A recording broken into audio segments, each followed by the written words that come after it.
This is a real event and one of the most horrific ways to die. On November 5, 1983, in the waters off northern Norway, a four-person diving team was conducting operations on an offshore gas field.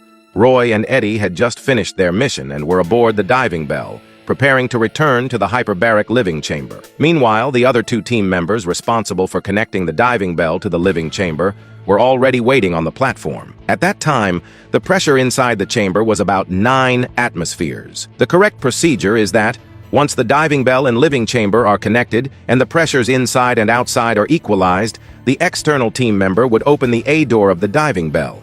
The two divers would then enter the living chamber through the connecting tunnel, and the B door of the living chamber would be closed. Next, the external personnel would close the diving bell's safety lock, completing the detachment of the bell. However, the actual situation was different. After the two divers entered the living chamber, the external personnel, without confirming whether the B door was properly closed, immediately shut the A door and released the lock connecting the diving bell. Due to the enormous pressure difference between the outside and the living chamber, the diving bell was violently ejected like a missile hitting two platform workers.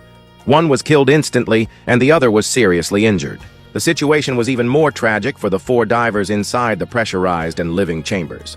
The pressure inside the chamber instantly dropped from 9 atmospheres to nearly 1 atmosphere. Roy and Eddie's bodies were violently expelled at an incredibly fast rate, and their limbs vaporized instantly, causing their immediate death. Even more unfortunate, the doors between the pressurized chamber and the living chamber had not been closed. Two other divers, still asleep at the time, were subjected to the immense pressure change and were torn apart, dying instantly from the explosive decompression. This is the shocking Bayford Dolphin incident, which is also referred to as one of the most horrific ways to die.